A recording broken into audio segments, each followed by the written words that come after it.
Hello viewers, welcome back to Kitchen Craft and Creation channel. இன்னைக்கு நம்ம சேனல்ல திணை லட்டு எப்படி செய்யறதுன்னு பார்க்கலாமா? வீடியோ பார்க்கறதுக்கு முன்னாடி மறக்காம நம்ம சேனலை சப்ஸ்கிரைப் பண்ணிட்டு பாருங்க. பக்கத்துல இருக்கிற பெல் பட்டனையும் கிளிக் பண்ணுங்க.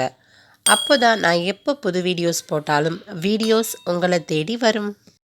ஆரோக்கியமான திணை லட்டு எப்படி செய்யறதுன்னு பார்க்கலாம் வாங்க. ஒரு பவுல் எடுத்துக்கோங்க. அதில் 1 கப் அளவு திணை அரிசியை நம்ம சேர்த்துக்கலாம்.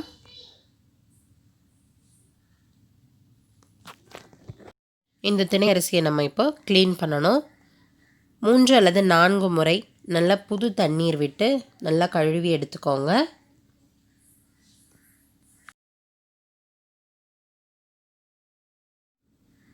இப்போ இந்த தண்ணியை நம்ம கீழே ஊற்றிடலாம். மறுபடியும் புது தண்ணி ஊற்றி கழுவலாம். மறுபடியும் 2வது முறை தண்ணி ஊற்றி நல்லா சுத்தமாக வாஷ் பண்ணுங்கள். இப்போ 3வது முறை நம்ம தண்ணி ஊற்றி கழுவும் போது தண்ணி எவ்வளோ சுத்தமாக இருக்குது பாருங்கள். இது போல் நல்லா சுத்தமாக நம்ம திணை அரிசியை கழுவி எடுத்துட்டு இதில் இருக்கிற தண்ணியெல்லாம் நம்ம வடிகட்டிடலாம்.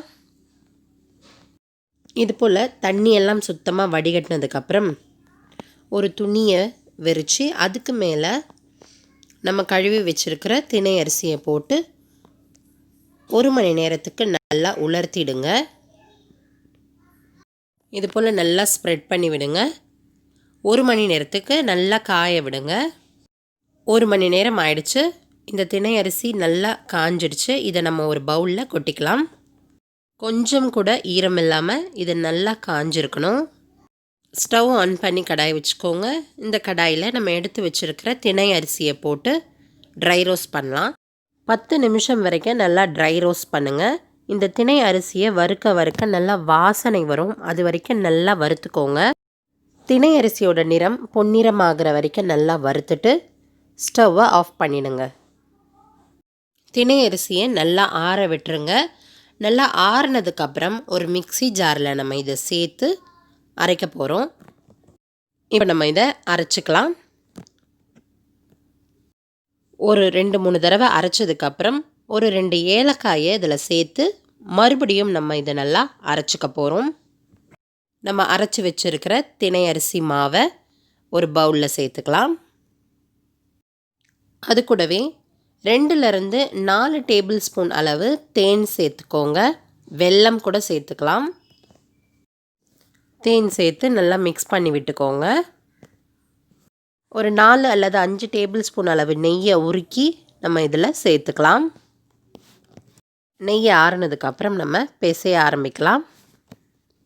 நெய் வேணும்னா இன்னும் கூட சேர்த்து நல்லா மாவை பிசைஞ்சிட்டு உங்கள் கைகள்லேயும் நெய்யை தடவி வச்சுட்டு இது போல் உருண்டைகளாக லட்டு வடிவத்தில் பிடிச்சிக்கோங்க. இது போல் எல்லா மாவையும் நம்ம உருண்டைகளாக பிடிச்சு வச்சுக்கலாம்.